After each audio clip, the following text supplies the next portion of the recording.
第一章，突如其来的灾难。炎炎夏日，炙热的阳光透过半掩的窗帘缝隙射进叶华的租屋处，将室内映照的一片明亮。叶华躺在 king size 双人床上，身上的汗水在冷气的吹拂下逐渐蒸发，带来了一丝清凉的舒适感。他双手交叠放在后脑勺，翘着二郎腿，眼睛微闭，享受着这难得的悠闲时光。突然间，一阵异样的哗啦声打破了宁静。叶华猛然睁开眼，耳中传来的水声让他心头一紧。他迅速从床上坐起，只见冷气风扇中央，一股水流如小型瀑布般倾泻而下，砸在凹凸不平的贴木地板上，瞬间激起了一小片水洼。该死的，这是怎么回事？叶华忍不住爆出一句粗话，心里烦躁不已。这部冷气虽然老旧，但一直运转良好，今天怎么突然出现这么严重的问题？他立刻从床边拿起手机，打开了之前收藏的冷气维修影片，试图找到解决方案。八成是排水管塞住了，叶华自言自语道。回忆起影片中提到的常见问题，他决定亲自处理，毕竟找维修工来不仅费钱，还可能耽误时间。叶华在屋内环顾四周，目光最终落在书桌旁的木椅上。他走过去，将木椅搬到冷气下方，然后翻出工具箱，拿出螺丝起子。叶华爬上椅子，谨慎地将冷气外壳拆卸下来。一股浓浊的气味迎面扑来，让他忍不住皱起眉头。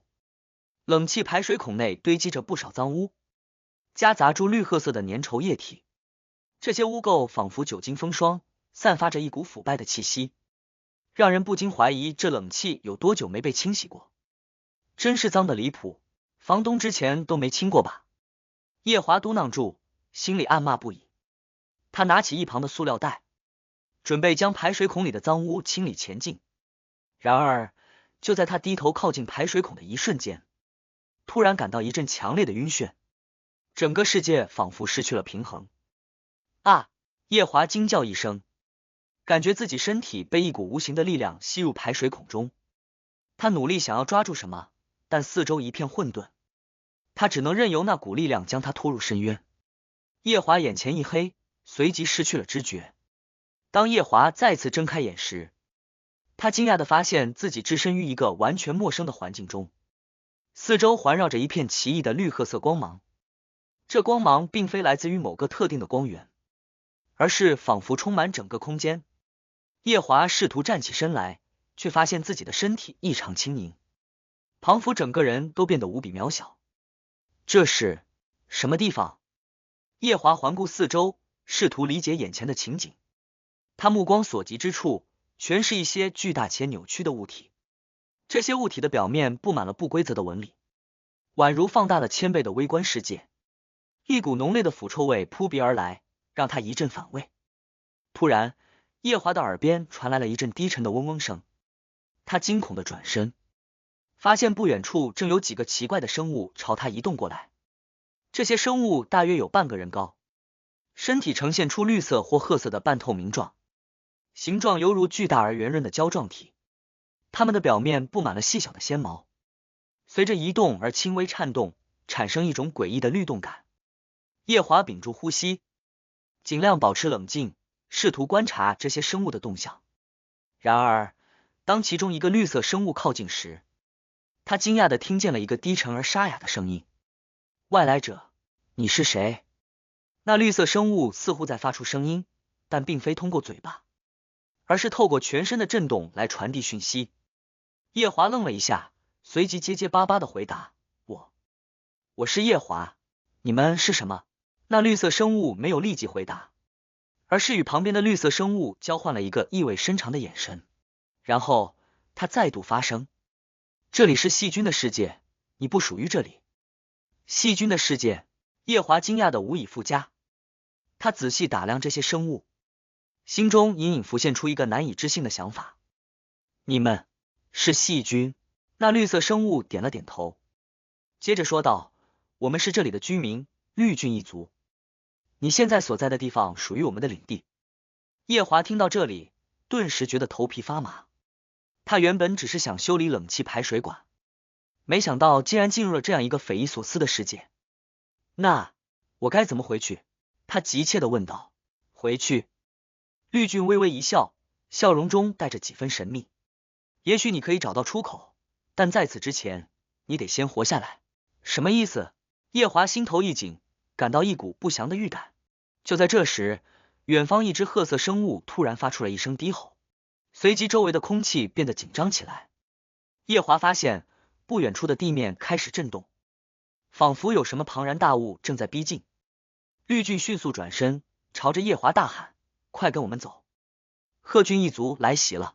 叶华一时之间惊慌失措，但本能驱使他跟上绿俊的步伐。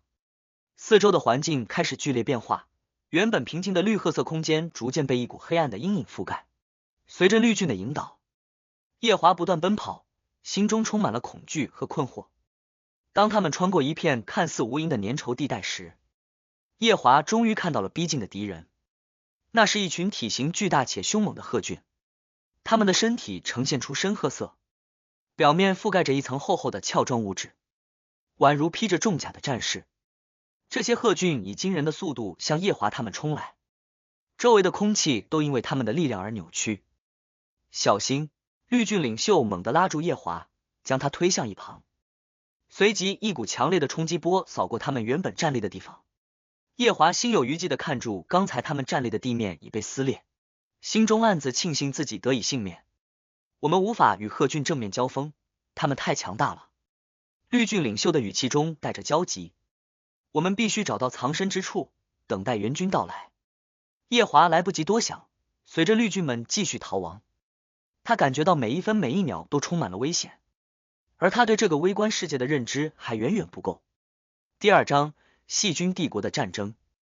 叶华跟随绿郡们奔逃，不知跑了多久，他们终于在一片隐蔽的绿色沼泽地停下。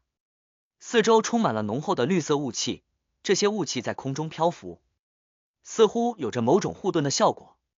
叶华喘着粗气，心跳仍然无法平复。他环顾四周，发现这片沼泽似乎与刚才经过的区域有所不同，这里的地面更加柔软，甚至还散发着微微的绿光。这是我们的暂时庇护所，绿郡领袖平静地说道，眼神中透出一丝疲惫。我们已经远离了鹤郡的追击，暂时可以休息一下。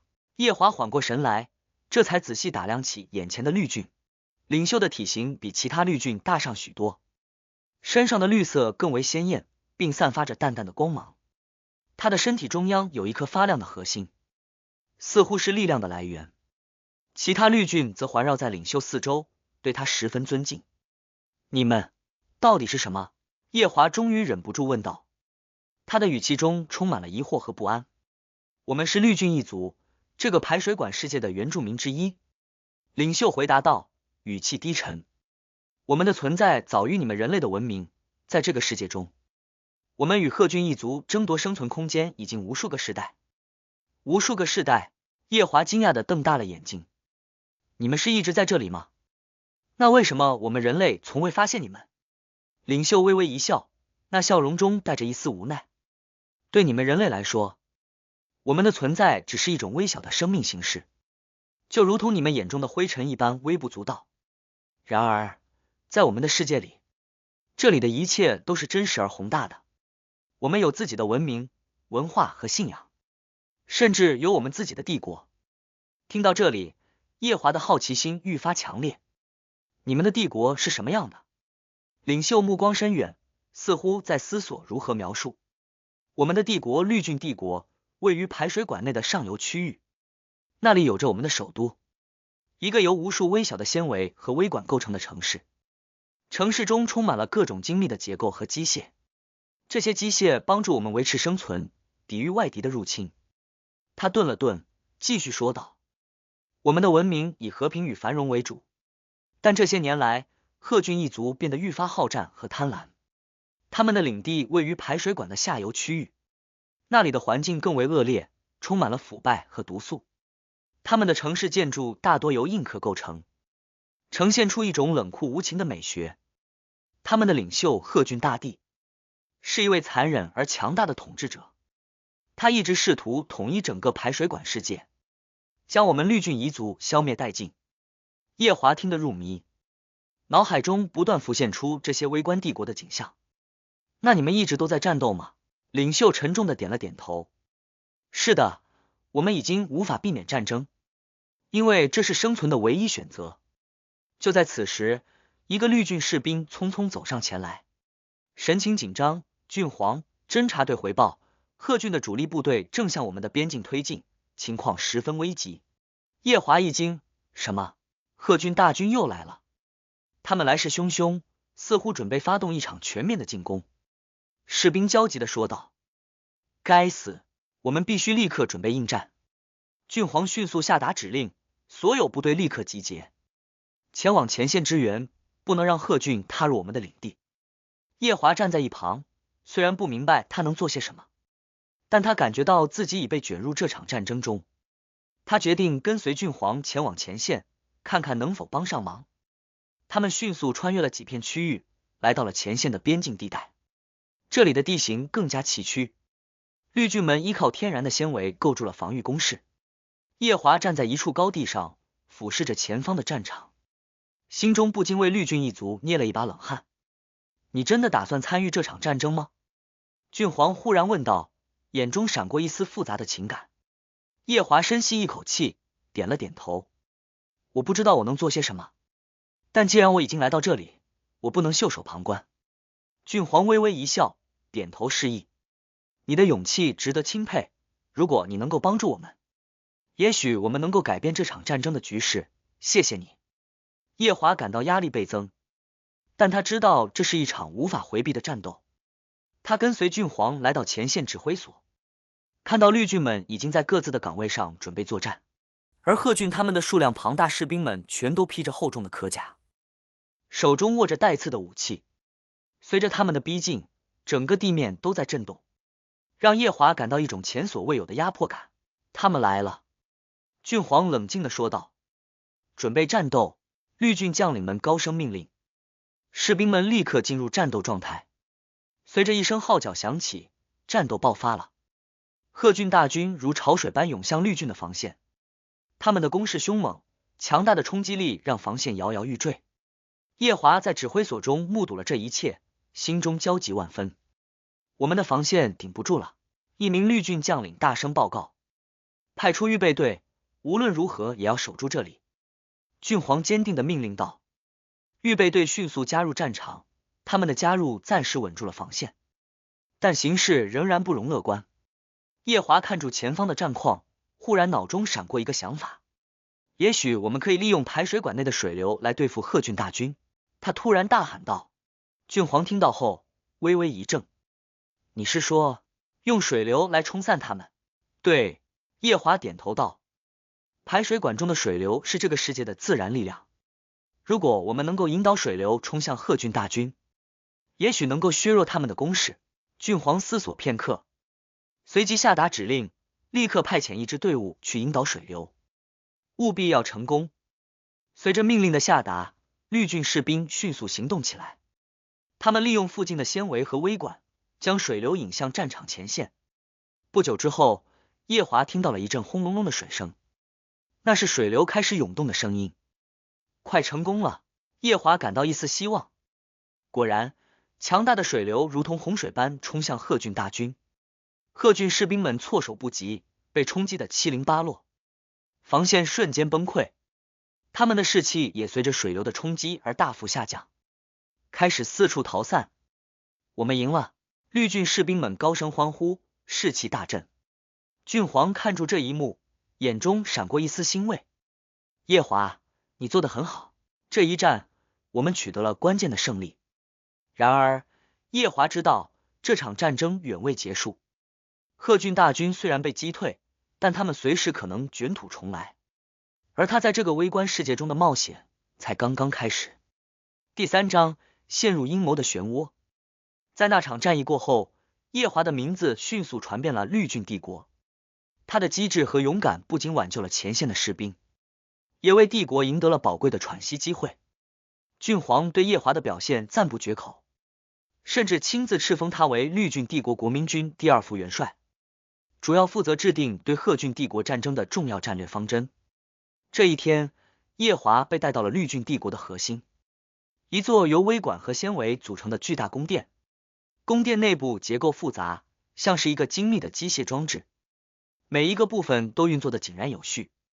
夜华在2名护卫的带领下走进宫殿，一路上看见许多绿郡将校和文官，他们都对他投以敬意的目光。终于，夜华来到了宫殿的中心，一个由无数发光纤维编织而成的高台。郡皇就站在高台中央，他的身影在绿光的映照下显得格外威严。夜华，在上次战役中，你的勇气和智慧拯救了我们。郡皇的声音低沉而有力。现在我有一个重要的任务想要拜托你。夜华微微一惊，但很快镇定下来。请郡皇明示，夜华愿效犬马之劳。郡皇微笑道，我们目前虽然取得了小小的胜利，但贺军大军并未真正撤退。他们的首领贺军大帝是一个极其狡猾而强大的存在。我需要你潜入贺军阵营，刺探他们的内部情报，尤其是关于贺军大帝的力量来源。夜华心中不禁一阵紧张，潜入敌营可谓危险重重，稍有不慎便可能身陷囹圄。然而他也明白，这是为了绿郡帝国的未来，也攸关他能更快否回到现实世界。夜华深吸一口气，郑重地点头道，我接受这个任务。郡皇点了点头，随后挥手示意，一名高大的绿郡将领走上前来，手中捧着一块呈现出半透明状态的圆盘。这圆盘上散发着微弱的绿光，仿佛隐藏着某种神秘的力量。这是我们绿郡一族祖传的秘器光之护盾。郡皇解释道，它可以隐藏你的气息，使你能够自由穿行于贺郡的领地而不被察觉。记住，你的任务是收集情报，而不是直接参与战斗。夜华接过圆盘，感受到其中涌动的能量，他郑重地将它藏在自己的身上，并向郡皇微微鞠了一躬。我一定会完成任务。当夜，夜华在一队精英绿郡的护送下，悄然潜入了贺郡的领地。随着逐渐深入，四周的环境变得愈发阴暗和沉闷，空气中弥漫着腐败的气味。夜华能感受到周围的气氛与绿郡帝国的温暖大不相同，这里似乎每一个角落都充满了敌意和暴力。不久之后，夜华终于来到贺郡的核心地带，一座由坚硬外壳组成的巨大要塞。这要塞庞佛是一头沉睡的巨兽，阴森而壮观，四周的守卫森严，无数贺郡士兵在其中来回巡逻。光之护盾的效果让夜华如同幽灵一般，没有引起任何注意。他小心翼翼地潜入要塞内部，一路上看见了许多贺郡的生活情景。与绿郡不同，这里的贺郡庞佛无时无刻不在准备战斗，他们的生活方式简单粗暴，每一个角落都弥漫着紧张和压抑的气氛。夜华最终来到了一座高塔前，这座高塔耸立在要塞的正中央，仿佛是贺郡帝国的象征。根据情报，贺郡大帝就住在这里。夜华潜入高塔内部，逐层向上行进，心中愈发忐忑不安。当他终于到达最高层时，一道沉重的大门出现在眼前。门后，夜华隐约听到了低沉的声音，像是在进行某种神秘的仪式。他小心翼翼地推开门缝，目光落在房间内的场景上，不禁惊愕万分。房间中央是一个巨大的黑色漩涡，漩涡中不断散发出浓烈的黑暗气息。贺军大帝站在漩涡前，双手举起，像是在进行某种祈祷或召唤。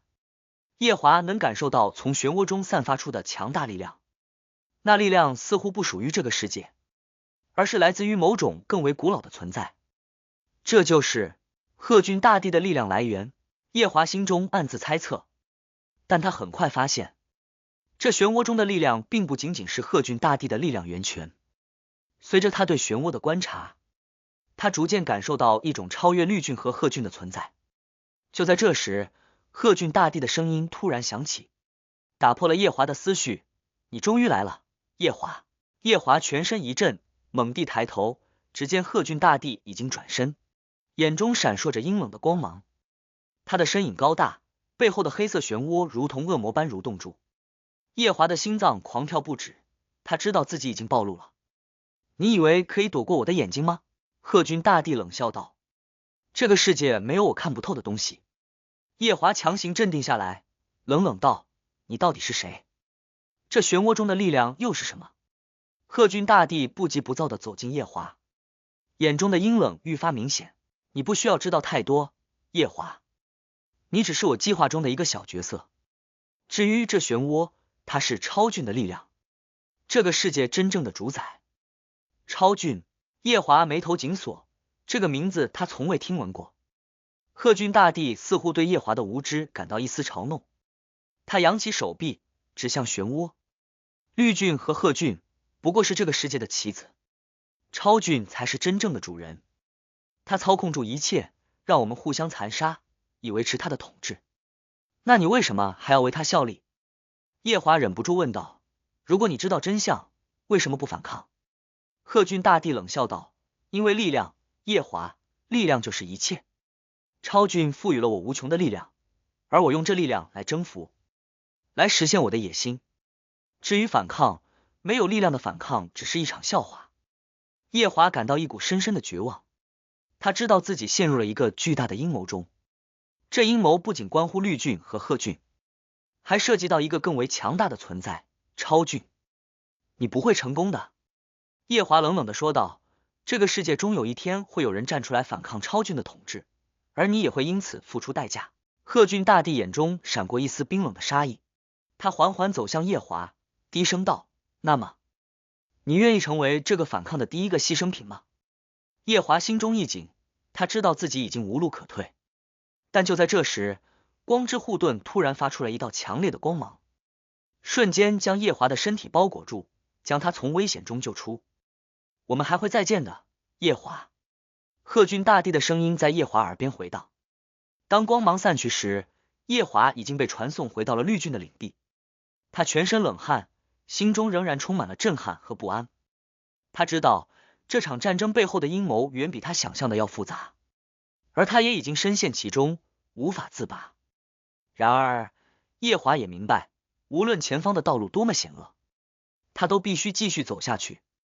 为了绿俊帝国，为了这个世界的未来，以及找到回去现实世界的方法，他必须找出战胜超俊的方法。第4章：终极决战与抗生素。夜华站在绿俊城堡的最高点，俯瞰着整个战场。无数细菌士兵正激烈的交战，刀光剑影中夹杂住绝望的呐喊。绿俊和贺俊的战争已经进入白热化阶段，双方都付出了惨重的代价。然而，夜华知道，这场战争的真正敌人并非彼此，而是那隐藏在暗处的超俊。果子，你准备好了吗？夜华转头看向站在他身旁的绿俊将领果子。这位年轻的冲锋队统领此刻眼中闪烁着坚定的光芒。夜华大人，我们的士兵已经集结完毕，随时可以发起最后的冲锋。果子语气中带着决然。夜华拍了拍果子的肩膀，沉声道：这次任务关乎全局，若我们不能成功，整个微观世界都将陷入毁灭。我们必须击败贺军大帝，同时摧毁超俊的核心。果子点了点头，随即转身带领冲锋队准备进攻。夜华则转身向俊皇走去，后者正在与将领们讨论战略，脸色严肃。俊皇，果子已经准备好发起冲锋，我们的计划必须万无一失。夜华开门见山的说道。俊皇点了点头，眼神中充满了决心。我相信你，夜华，你的抗生素计划是我们唯一的希望。夜华轻轻叹息，心中仍有一丝不安。这种由绿菌和贺菌特性融合而成的抗生素，是他从人类世界知识中得出的灵感。然而，能否成功击败超菌，仍然是个未知数。我们别无选择。夜华喃喃自语，随后转身走向实验室。实验室内，夜华小心翼翼地调制着抗生素。他将绿菌的光合作用能力与贺菌的防御力结合，加入了几种特殊的微量元素，最终制成了一种闪烁着淡淡绿光的液体。这就是我们的最后希望。夜华将液体装入一个小型容器中，随即走出实验室，直奔战场。当夜华回到战场时，战况已经变得更加激烈。绿郡的士兵们奋力抵抗住贺郡的进攻，而贺郡大帝的身影也已经出现在战场的中央。他如同一座不可撼动的飓风，散发出浓烈的压迫感。夜华大人，果子从战场上冲过来，满脸是血，气喘吁吁。我们已经到达了突破的边缘，但贺峻大帝的力量实在太强大了，我们的士兵无法靠近他。夜华看住果子，心中一阵沉重。他知道果子的冲锋队已经付出了巨大的代价。果子，我们必须趁现在行动。夜华从容器中取出抗生素，眼神中闪烁住坚定。这是我们唯一的机会。果子点了点头，随即带领冲锋队再次发起进攻，为夜华开辟出一条通往贺峻大帝的道路。夜华紧握着容器，目光锁定贺峻大帝。他知道这一击将决定一切。然而，就在夜华即将靠近贺峻大帝时，一个巨大的阴影突然从天而降。超峻终于现身，无形中散发着致命的压力，仿佛能够吞噬一切生机。超峻那冰冷无情的眼神直直望向夜华，仿佛洞悉了一切。小家伙，我来会会你。超峻的声音宛如雷霆，震得整个战场一片寂静。夜华感到一股极度的压力，但他知道现在已经无路可退。超峻，你的存在是一切混乱的根源。今天，我们将终结这一切。超峻冷笑一声，瞬间凝聚成一只巨大的手掌，向夜华拍来。就在这千钧一发之际，果子猛然冲出，用自己的身体挡住了这致命的一击。果子！夜华惊呼，但此刻已经来不及阻止。果子的身体被超峻吞噬，瞬间化为虚无。夜华心中充满了愤怒和悲痛，但他强忍住情绪，趁着超峻分神的瞬间，将抗生素用力抛向贺峻大帝。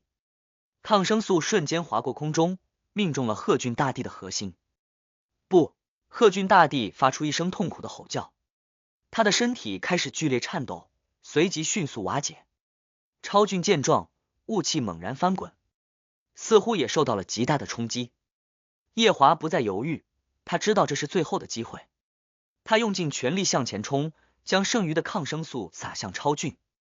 超峻的身体开始迅速溶解，雾气逐渐消散，最终化为无数光点，消失在空中。战场上，随着超峻和贺峻大帝的毁灭，所有的战斗也戛然而止。绿郡士兵们逐渐回过神来，望着空荡荡的战场，一时之间无法相信战争已经结束。夜华跪倒在地，心中既有胜利的喜悦，也有果子牺牲的悲痛。他知道这场胜利是以无数生命的代价换来的。就在这时，郡皇走了过来，眼中充满了敬意和感激。夜华，你做到了，我们终于获得了胜利。夜华疲惫的笑了笑，点了点头。是果子用生命换来了这一切，他才是真正的英雄。郡皇沉默了片刻，随后郑重的说道：果子的牺牲将永远被铭记，我们会将他的事迹代代相传。正当夜华准备起身时，他突然感到一股奇异的力量包裹住了自己。他转头望去，发现一个闪烁出绿光的圆形宝物漂浮在空中，正散发着温暖的光芒。这是冒天珠，由历代绿郡帝皇作画后的芽苞聚集而成。郡皇惊呼，他拥有穿越时空的力量，或许可以帮助你回到原本的世界。夜华感受到这股力量，心中充满了感激。他知道这段冒险即将结束，而他也将带着这段难以置信的经历回到现实世界。再见了，郡皇。夜华深深鞠了一躬，我永远不会忘记这段经历。